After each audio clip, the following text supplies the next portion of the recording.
वर्तमान गृह मंत्री जिन्होंने बाबा साहब का इतना बड़ा अपमान किया और ये पार्टी ने एक सॉरी शब्द भी नहीं बोला। हम सब मुखर हैं और हम गांधीवादी लोग हैं। हमारा अपना एक तरीका है। दीजिए आप एक महिला पहले अम्बेडकरवादी हैं तभी तो गांधीवादी हो। बगैर अम्बेडकर जी के संविधान के ये देश में हमको मनमानी से बाज आना चाहिए और हमारे जो विधायकों न कोई हिंदू राष्ट्र है, उसके राष्ट्र बड़ा सवाल है मेरा। संबंध में मैंने विधानसभा क्वेश्चन लगाए थे और उसके कारण इनको लगता है, महिला बाल विकास विभाग को लगता है कि जो मेरा पीए है श्री देवेंद्र बड़गैया वो महिला बाल विकास विभाग से ही है, तो उनको ऐसा लगता है कि महिला बाल विकास विभाग के जो देखिए मैं इस मामले में इतना ही कहूंगा ये मेरा मुझे लाके देता है पूरे देश एक तो ये जहाँ भारतीय बिल्कुल सवालों से सरकार घबरा रही है, डर रही है और आप देख ही रहे हैं कि सरकार हर सवाल से डर रही है और आप कह रहे हो मूर्ति लगने की बात। अगर इस सरकार में जरा सी भी नैतिकता होती तो ये क्रम कहाँ से शुरू हुआ है ये समझो।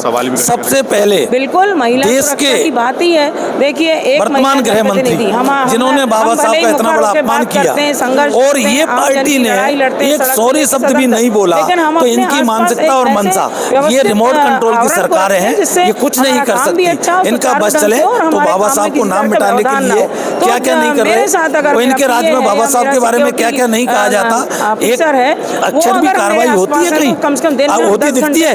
एक मिनट कोई ग्वालियर में मूर्ति लगे न लगे बनाना है, लिखा पढ़ी उससे बाबा साहब की उस पर कोई फर्क पड़ता नहीं। रोक पाएंगे यहाँ विश्व में अनेक देश बाबा साहब बाबा साहब के बारे में तमाम तरह के सम्मान की बात करें।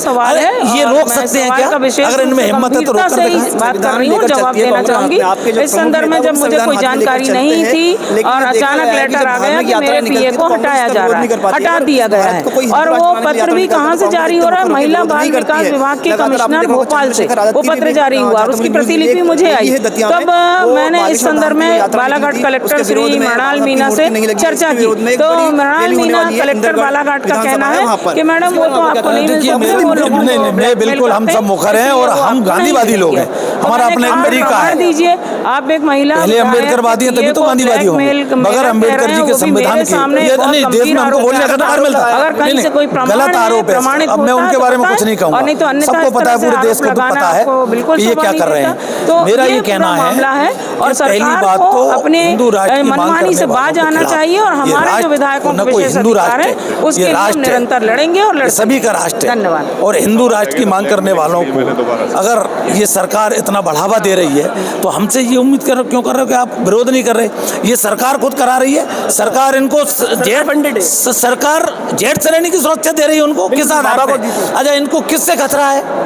अच्छा किस हिंदू राष्ट्र की बात करते हैं? जिस देश में प्रधानमंत्री हिंदू हो, जिस देश में राष्ट्रपति हिंदू हो, जिस देश में न्यायालय के मुख्य न्यायाधीश हिंदू हो, जिस देश के ज्यादातर मुख्यमंत्री हिंदू हो, आप बताओ तो किस हिंदू राष्ट्र की बात करते हैं? इनको क्या चाहिए? नहीं फिर ये विरोध यात्रा है। नहीं मैं ये कह रहा हूँ, हम तो इनसे शुद्ध रूप से ये पूछना चाहते हैं, जिस तरह ये तुष्टीकरण की बात हम पर आरोप लगाते हैं, मतलब क्या जो हमारे अल्पसंख्यक भाई हैं, विशेष रूप से खुल के कह रहा हूँ मुस्लिम भाई हैं, वो हमारे देश का अंग नहीं है?